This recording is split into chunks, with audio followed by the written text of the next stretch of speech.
hello there everyone, welcome back to James Redmond TV and welcome to another Redmond Roundup, the show where I explain my controversial opinions and point of views to open discussion in the comments down below. Now, as much I can sit there and talk about the referees from yesterday's game, I don't think it takes away the problems that Liverpool have been having recently collectively as a football club, but this video specifically is about what will be one of the many issues that is wrong at the moment.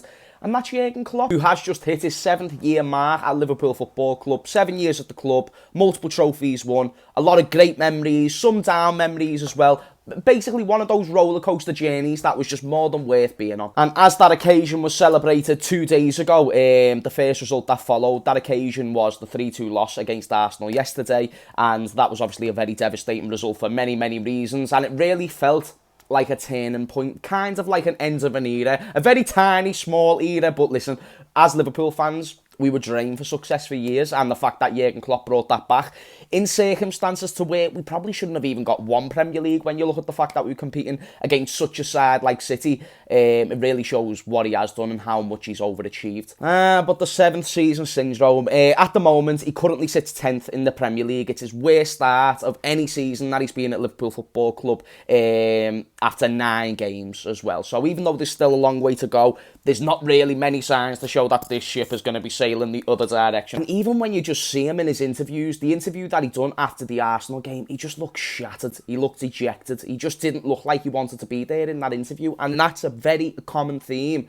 after all of them recently, and whether it's his fault or not, of course, the reason why I said at the start of the video he is one part of the collective blame that needs to be had on this football team is because he's the manager, he's the head figure, he's the one who controls everything. However, it still doesn't mean that things can get on top of him, and then how do we as a fan base react to that? But there's also been other signs to that suggest that Klopp is just all over the place at the moment. He already admitted that we're out of the title race, which I'll be honest, I'm really happy about. I don't want a manager to sit there and be like, listen, we're going to keep going for the title. And I like the way Jurgen Klopp has always been realistic. During the COVID season, when we were not looking like getting top 4, he weren't even talking about top 4. The multiple title races that we've been in, it usually is us chasing Manchester City, and even then Jurgen Klopp doesn't mention about the league title and finishing first. He's just thinking about doing the best that he can possibly do with the current players that he has and focusing on the next game. But he even snatched a reporter who was just wondering why Mohamed Salah got taken off against Arsenal, basically trying to find the answer of, is Salah not playing good? Is that why you're taking him off? Did you take him off because you felt he weren't going to bring anything to the game?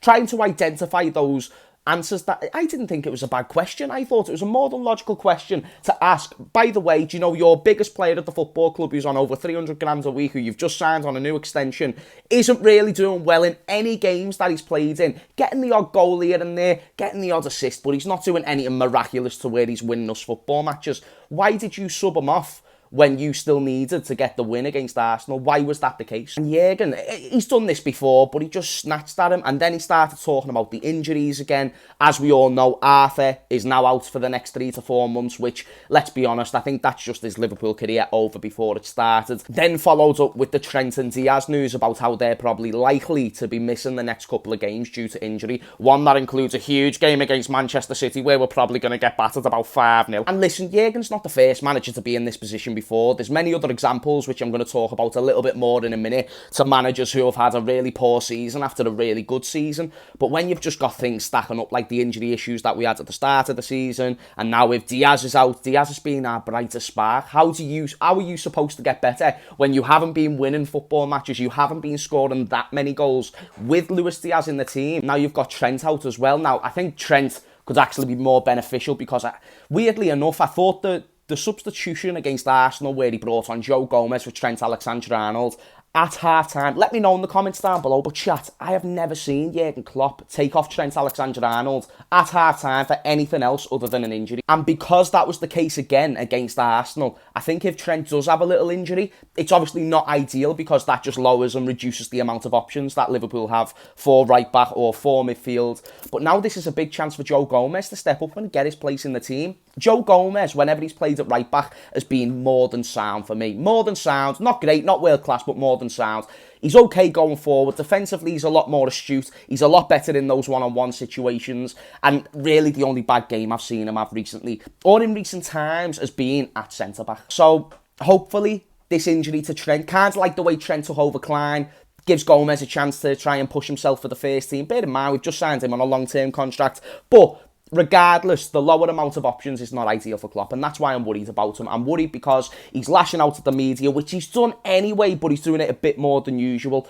Look at the man, he's in his 50s, and just look how drained he looks in every interview after every game. I need to then ask the question, though, everything that I've just mentioned there is now leading to the question of, is Jurgen Klopp just finished? And when I say finished, I don't mean he doesn't have the tactical prowess, he doesn't have the motivation to offer, but on a temporary basis, is he just in a position where he's just like, this is just too much? You know what I mean? I'm a little bit too old for this. And he was already reluctant at signing a contract extension. There was all the rumours about how he didn't want to sign for another club after Liverpool. Even remember Dortmund, when he was done with Dortmund, he was like, I want to have a little break. Got the opportunity at Liverpool and that cut the break short. He just doesn't seem to have that 100% focus on the game itself. It looks like that his brain might be wandering to have a little break or whatever have you. And I wish that was a more common theme for managers. I wish you could, temporarily get another manager while he takes a break and then he comes back.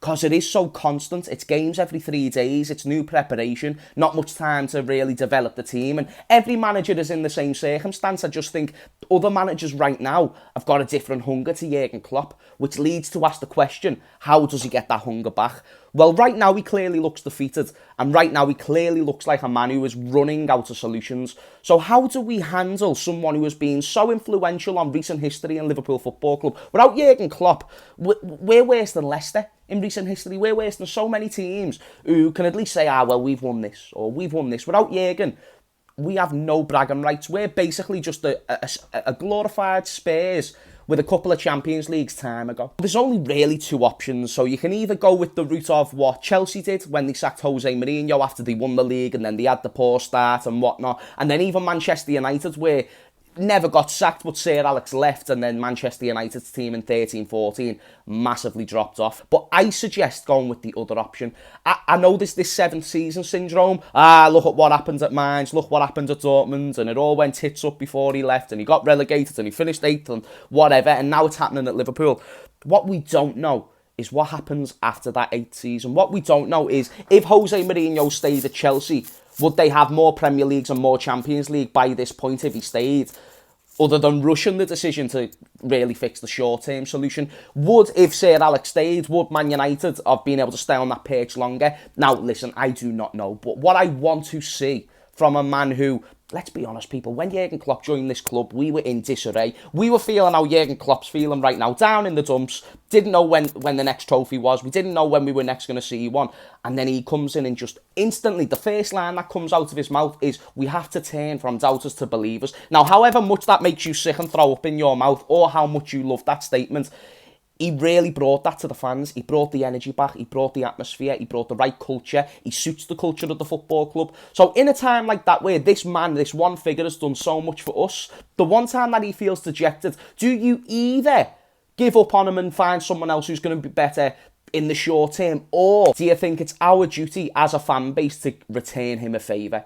Show him the same energy and the same love that he's been showing us over the seasons? Because I'm seeing people talking about the end destination for Jurgen Klopp. I'm seeing people putting the S word or the F word, which is sacked and fired, from the Liverpool job already, which in my opinion is more than ludicrous. And yes, that can be my hope and my dreams and my smoke and mirrors glossing over the fact that Jurgen Klopp just might be on the decline. I don't think that's the case. I want to see what can happen when he goes past that 7th season. And if we have a bad season, a below par season, where we don't hit any of the objectives or the achievements or whatever you think would define a successful season, I still want to give that man a chance to be able to turn this football club round. He's here until 2026. There's no better man for these current circumstances or recent circumstances that has been shown than Jurgen Klopp. And that's why I think it's our duty as a fan base to get behind him. It doesn't mean we can't criticise him. It doesn't mean we can't be constructive on certain decisions that he makes. But there's no point in sitting here and saying, let's sack Jurgen Klopp, when really there's no true...